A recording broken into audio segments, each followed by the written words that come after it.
They see them working their way up to the high ground here. Rogue trying to move up through the castle. And they're going to try to just make a play on the Envious right here. They pull in Taimu. They take him down. Uncle Jin go down the back lines. Reinforce tries to push right. Mickey, but Mickey gets 4! He gets 4 with the self-destruct! Oh, the D.Va delivery service!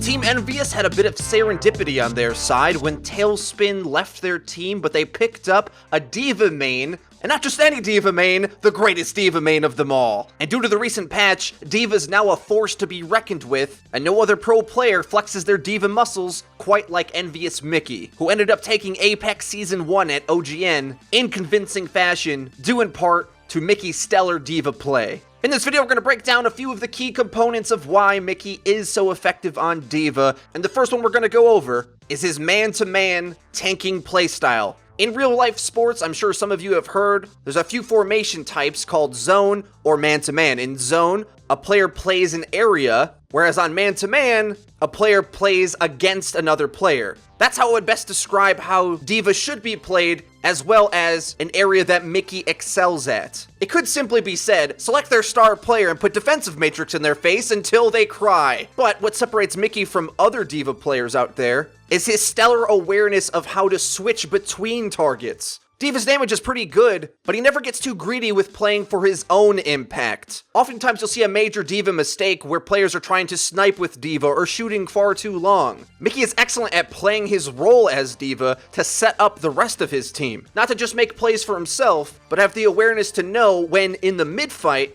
it's most important for him to be. And that is simply put a good rule of thumb. Despite the good damage D.Va can do in between doing her tanking, her main role is tanking. So on the initiation or in a mid-fight, Mickey has the awareness to place himself into the face of the enemy star DPS player instead of staying in prolonged irrelevant fights himself. It was difficult to track down a lot of great examples of this because we don't have replays yet. I can't go into Mickey's perspective at all times. I'm at the whims of the spectators of these pro events. But here on Attack, Mickey shows off his selfless playstyle, playing to do his role to set up the rest of his team. The enemy is running a Pharah, and if gone uncontested, is likely to land some key rockets into Envious's squishy targets. Mickey flies up into the face of Pharah in order to deny her value, buying time for the rest of her team to move up. Mickey does catch a Roadhog hook and does get knocked out of his mech, and to a novice player it might seem like all he's doing is running in and dying, but that's where you'd be wrong. I toss around the word value a lot because it's the basis of mastering good Overwatch play. Yes, he was knocked out of mech, but on the initiation, you have to think about the value that was taken away from the enemy team. Pharah had multiple seconds where she couldn't shoot the targets she actually wanted to shoot, also taking Mercy out of the fight too, who's supposed to be damage boosting that Pharah damage, and he had a Roadhog hook, which though does take him out of mech, doesn't remove him from the battlefield. Roadhog is used to try to focus divas,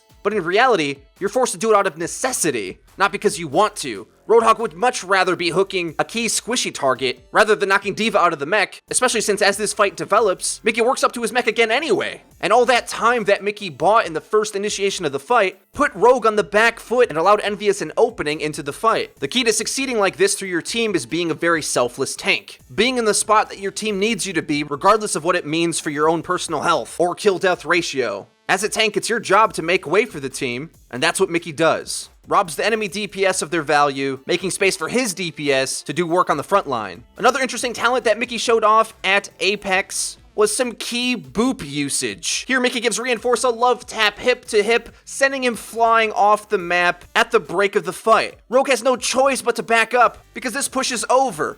If your team has a Rhine shield at full health and the enemy team doesn't, you have no chance to fight your way back into the battle. And unfortunately for Reinforce, this play happened just after he pinned the D.Va ult into his entire team, killing 4 of them. I'd be speculating if this is why he's not on Rogue anymore, but I think it's fair to say that Mickey was giving him a hard time. Here, Rogue are making their way up to the high ground on Hanamura B, and Mickey comes in from the backside, booping them all uncomfortably close to his friendly Reinhardt. Come on in, boys, the water's fine! They pop Sound Barrier to initiate into the fight, and Mickey pops the self-destruct behind them, closing the door, and the enemy team's Reinhardt is left with nothing to shield, no good angles, and nothing but death around them. Using just 2 ultimates like this to win a fight is picture-perfect defense play. And the last key component of Mickey's play is superior self-destruct placements. Mickey always finds the perfect angle in the enemy team's formation in such a way that it guarantees to hit something or to force the enemy to make a huge overcommitment to not die to it. Based on reading where he likes to place it, the money location is just slightly behind the Reinhardt by a few meters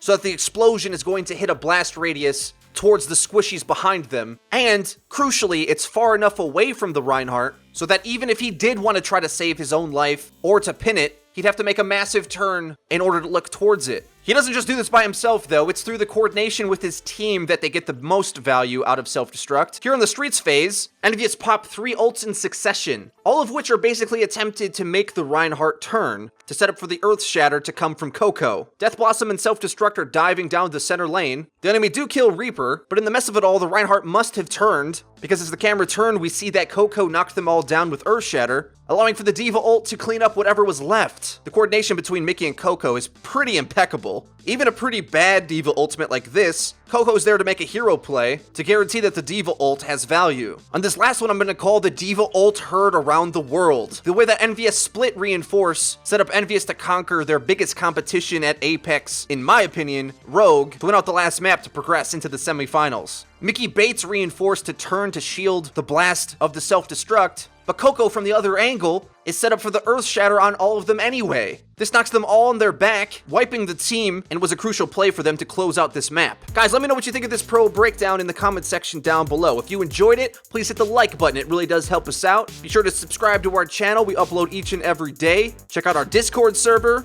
our Twitch stream, and our Twitter. All linked in the description. That's been it for me. I've been FREEDO for Your Overwatch. I'll see you guys next time.